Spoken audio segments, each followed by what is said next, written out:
Cette émission vous est proposée par le prix Cultura. La photographie comme outil de promotion de l'identité culturelle africaine, c'est le thème de Parlons Culture de ce jour. De quelle manière cet art visuel capture et met-il en valeur les coutumes et les histoires africaines? Comment est-il possible de raconter des histoires uniques grâce à des images?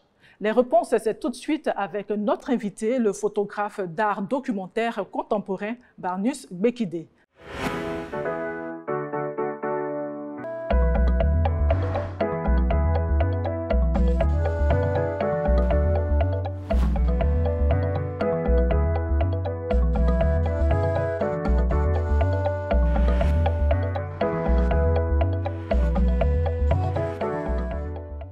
Gbekidé CVRV, dit Barnus Gbekidé, est un photographe d'art et documentaire contemporain dont la démarche artistique s'articule autour de la mémoire, du territoire et des mutations pour la transmission de notre héritage collectif. Président du CAPAP, collectif d'artistes photographes, auteurs professionnels, commissaire d'exposition photo, promoteur culturel et artistique du FESTIFA, Festival panafricain de la photographie d'art d'Abidjan, il est également formateur en photographie. Né en 1967 à Divo en Côte d'Ivoire, il débute la photographie en 1985 en suivant une formation directe en apprentissage dans un studio photo-école, Labo Noir et Blanc à Azaguié en Côte d'Ivoire. En 1993, il suit un stage sur la photo de spectacles de danse et des arts vivants au cours du Massa, marché des arts et du spectacle africain, et participe ensuite à plusieurs ateliers et stages animés par des photographes de renom,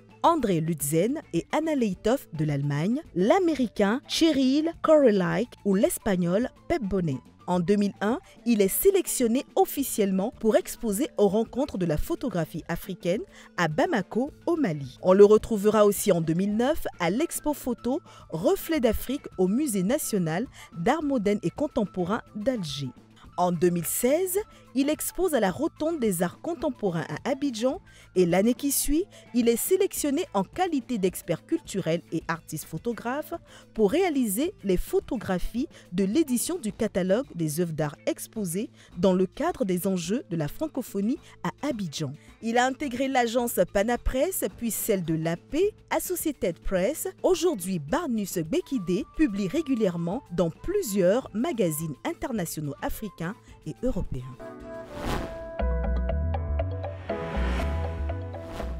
Monsieur Barnus Gbekidé, nous sommes très heureux de vous recevoir dans ce lieu, le Musée des civilisations de Côte d'Ivoire. C'est un honneur pour moi d'être votre invité aujourd'hui.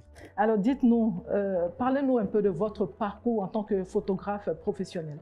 Le photographe que je suis aujourd'hui a toute une histoire parce que à mon jeune âge allant déjà à l'école primaire, je me souviens comme si c'était hier, sur la voie que j'empruntais ou que tous les enfants empruntaient du moins pour aller à l'école primaire.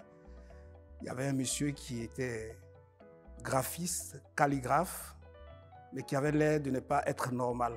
Alors, la typologie de dessin qu'il représentait m'a toujours donné cette envie de découvrir l'élément sous-jacent de ces images. Et depuis cette période, j'ai commencé à comprendre mon envie et mon besoin de m'exprimer sur le plan artistique.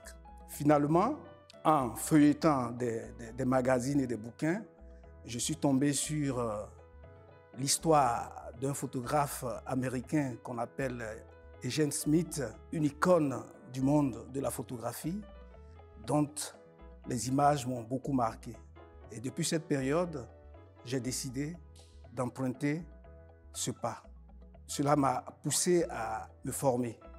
J'ai décidé alors de suivre des cours par correspondance.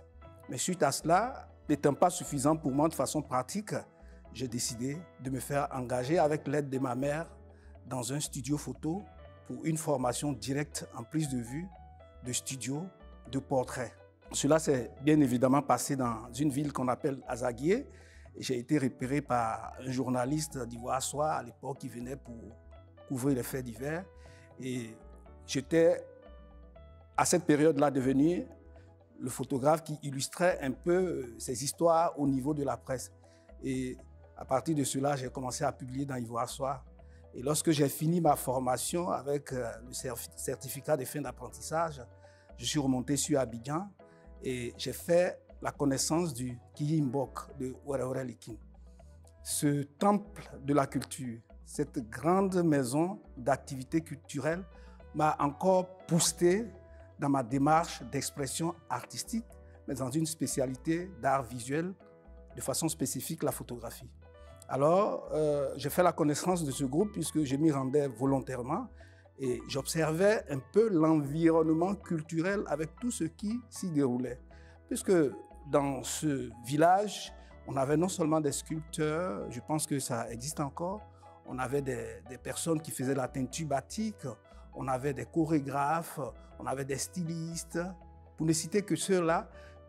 Tous les matins, au lieu d'aller chercher à faire des prises de vue, j'allais aux répétitions juste pour voir les artistes danser, les artistes répéter. J'ai commencé à comprendre à partir de ce moment-là ce qu'on appelait des filages, comment on pouvait construire un spectacle, mais surtout, j'ai commencé à cultiver en ce moment-là ma faculté perceptive et visuelle, puisque les répétitions au niveau du Kiyi ont commencé à forger mon regard.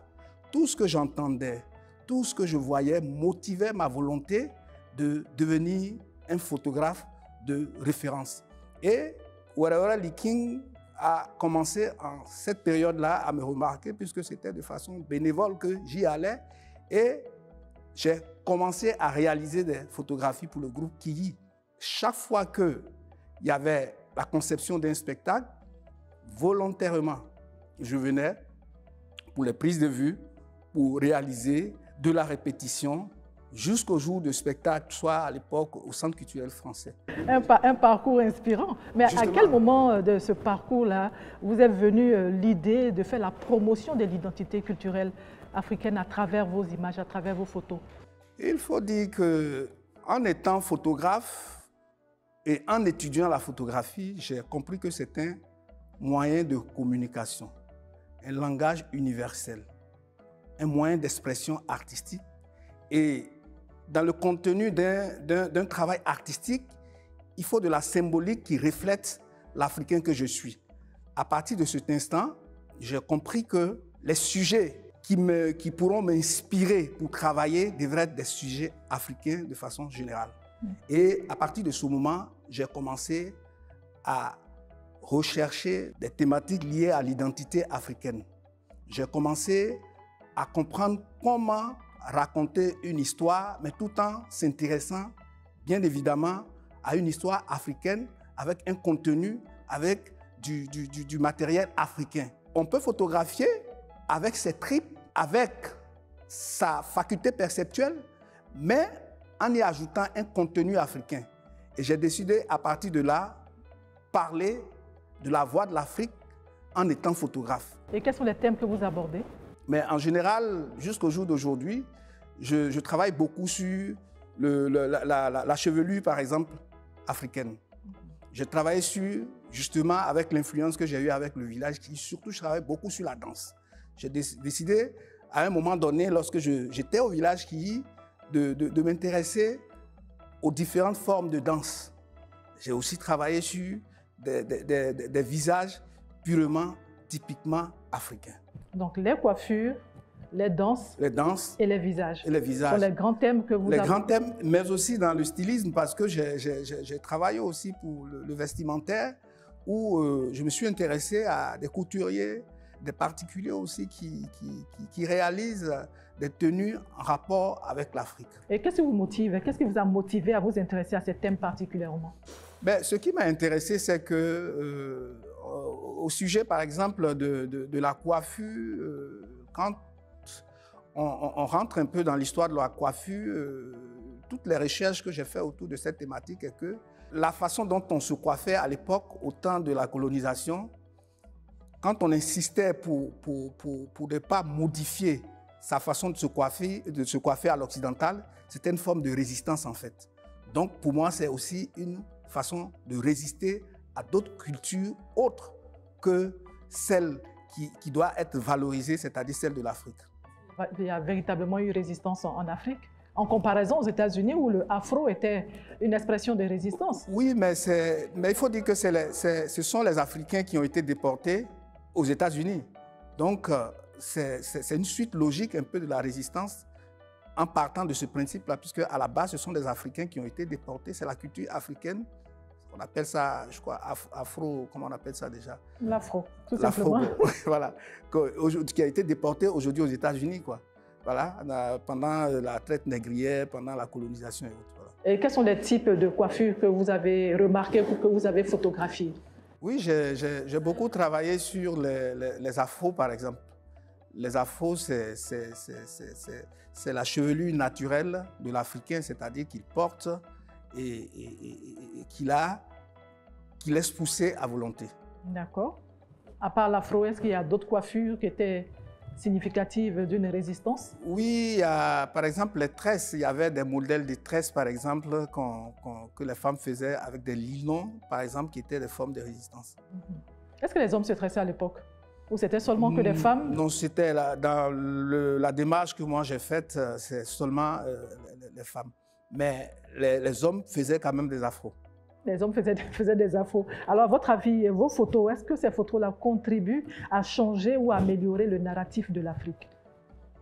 Justement, il a été démontré par certains psychologues, à ce que je sache, que le fait de marteler toujours quelque chose dans l'esprit d'un individu, il finit par en avoir comme quelque chose d'indélébile. Donc, je pense, à mon humble avis, que le fait de travailler sur les sujets africains, le fait d'insister sur la thématique africaine est une forme de thème de référence qui finalement, je crois, influence quand même la population. John Moussa Kalapo est artiste, photographe, documentaire et vidéaste. Depuis le Mali, il nous donne son avis sur la question.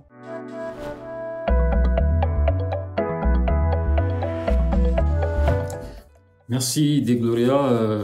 Juste un petit coucou à mon ami, mon collègue photographe Barnis Bekidje, qui est un très bon photographe. Par rapport à la valorisation de l'art africain aujourd'hui, il faut que nos autorités puissent vraiment s'engager parce qu'aujourd'hui en Europe, quand vous visitez les musées, les galeries, vous voyez comment ils font la promotion de l'art africain alors que dans nos propres pays, ils n'arrivent pas à le faire. Donc voilà.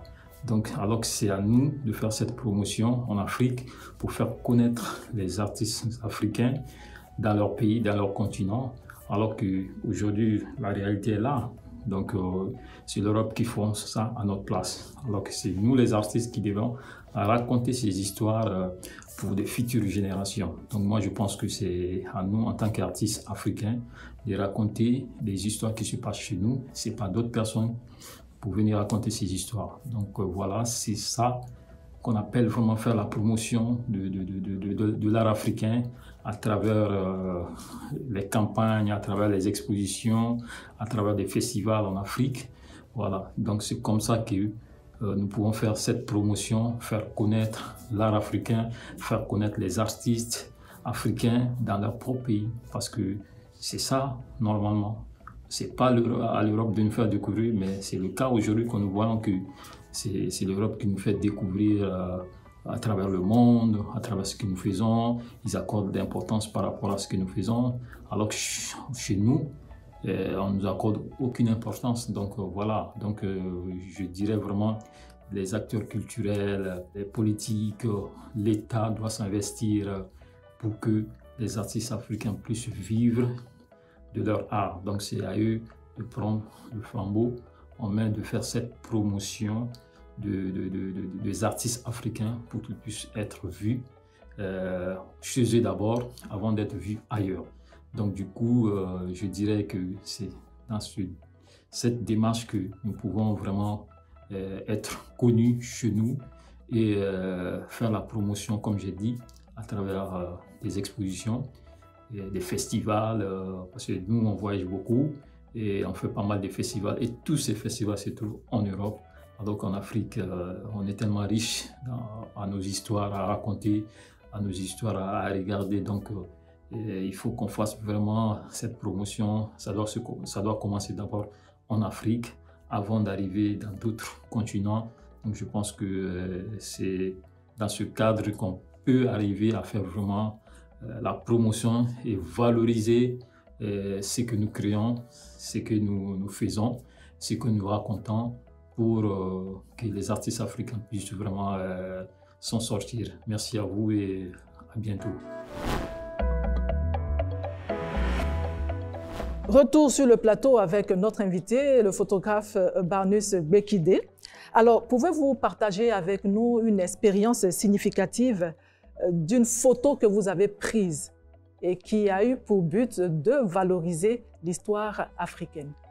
Si j'ai bonne mémoire, j'ai travaillé sur une danse au cours d'un festival où il a été question, au-delà de la procession et au-delà du spectacle, j'ai décidé par exemple de symboliser la danse par des pas de danse.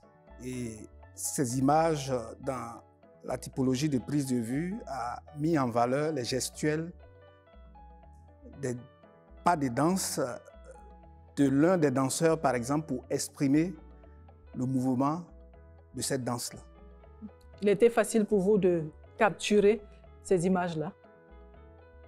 Il n'a jamais été facile de s'exprimer de façon conceptuelle dans la mesure où la façon de photographier lorsqu'on est créateur, c'est qu'on réfléchit, on conçoit une idée qu'on veut mettre en exergue.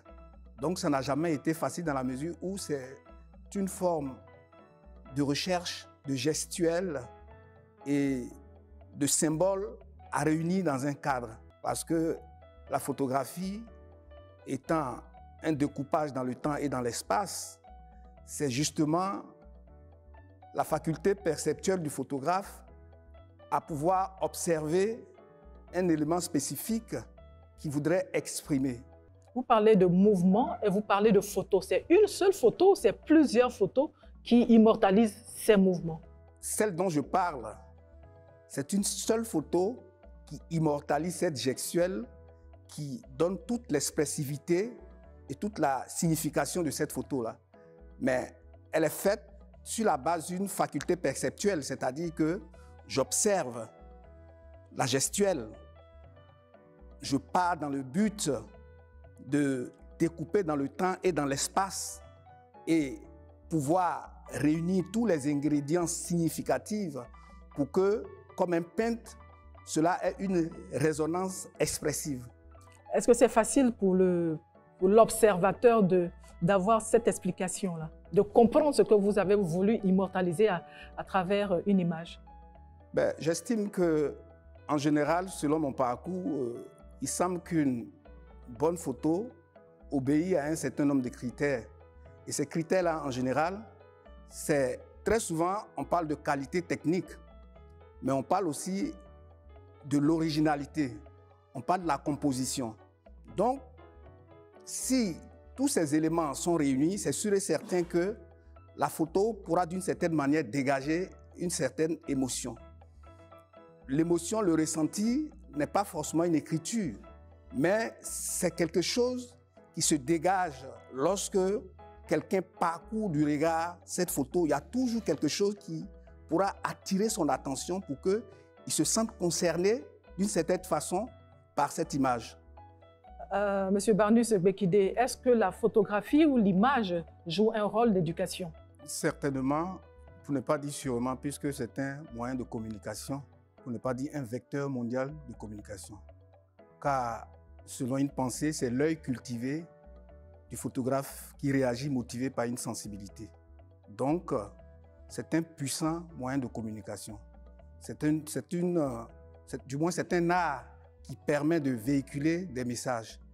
Et pour approfondir la réflexion, c'est qu'il est arrivé dans le milieu de la communication d'utiliser l'image photographique pour éduquer, pour communiquer, pour changer des mentalités. Donc, évidemment, la photographie est un moyen pour véhiculer des informations, de faire de la communication. Aujourd'hui, tout le monde a un smartphone, un téléphone avec un appareil photo. Est-ce que cela ne met pas en danger le métier de photographe? À l'arrivée de cette nouvelle technologie incorporée au téléphone portable, évidemment, c'est l'idée que se sont fait la plupart des photographes. Mais je pense que ce n'est pas le cas. Chacun de nous s'est rendu compte que finalement, le téléphone, malgré ses capacités, ses compétences, est limité dans une certaine zone et est utile dans d'autres zones. Donc, toujours est-il que c'est une question vraiment de finalité, une question de démarche. Il est bien vrai qu'aujourd'hui, avec l'art contemporain, c'est fort possible que l'appareil photo intégré à un téléphone portable peut être utilisé pour des projets créatifs, pour des projets même exploitables sur le plan international. Mais cela n'empêche pas le photographe qui a les autres types d'appareils photo qu'on appelle les réflexes 24-36 ou les moyens formats, aussi de s'exprimer avec son boîtier. Les marchés ou les secteurs ont tous leurs potentialités et leurs faiblesses. Et aujourd'hui, quel est le défi du photographe que vous êtes dans la promotion de l'identité culturelle africaine dans le monde entier? Personnellement, moi, mon défi, c'est d'impacter le plus grand nombre de personnes afin qu'il y ait une véritable prise de conscience au niveau de nos valeurs culturelles. Et très tôt, ayant compris l'importance de la photographie comme vecteur mondial de communication, je continue, à mon humble avis, d'en faire la promotion parce que nous avons des histoires à raconter. Nous avons des thèmes à mettre en valeur. Nous avons, je veux dire, des travaux à réaliser et de développer même des démarches de conservation de notre culture, puisque la chance qu'on a, ou la chance que le métier de photographie a, c'est qu'elle a cette capacité-là, n'est-ce pas, d'arrêter le temps. Cette capacité-là de mémoriser. Donc, c'est d'autant plus important pour les photographes de comprendre que nous avons une culture, nous avons une identité à promouvoir. Et pour la promouvoir, nous devons raconter nos propres histoires. Nous en avons la sensibilité, nous en avons la culture et nous en avons l'approche. Il suffit vraiment de se mettre au travail. Les équipements ne sont plus un problème, mais c'est la démarche qu'il faut développer. Et c'est un peu cela, ma conviction et mon combat. En tout cas, M. Barnis Bekidé, merci de nous avoir rejoints sur le plateau de Parlons Culture. Nous allons passer à présent à une rubrique qui s'appelle La Calebasse. Vous aurez là l'opportunité de relever un défi culturel.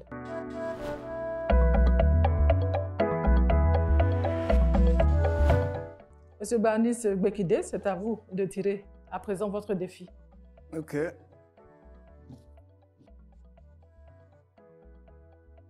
Reconnaissez-vous ces visages? Que savez-vous de ces messieurs? Alors, la question est posée. Voilà votre défi, M. Barnis Bekidé. Voilà le premier visage. Reconnaissez-vous ce monsieur qui est un amoureux de la photographie? Adiafi. D'accord. Un grand homme de culture. Le suivant? Un peintre Brûli Boabré. Super. Et que savez-vous de lui? C'est celui-là même qui a créé des œuvres de toutes petites pièces. Je crois qu'il a fait l'alphabet. Un alphabet particulier? Oui, un alphabet, attends. Donc je vais dire particulier alors. Merci encore une fois, Barnis Bekidé. Merci. Ce qu'on retient, c'est qu'il est indéniable que la photographie est un puissant outil de promotion de l'identité culturelle africaine. À travers l'objectif, les histoires africaines sont racontées, les traditions sont préservées et la beauté des diverses cultures, bien sûr, célébrée. Chaque image est donc une fenêtre ouverte sur l'identité africaine, brisant ainsi tous les stéréotypes. À très bientôt pour un autre Parlons Culture.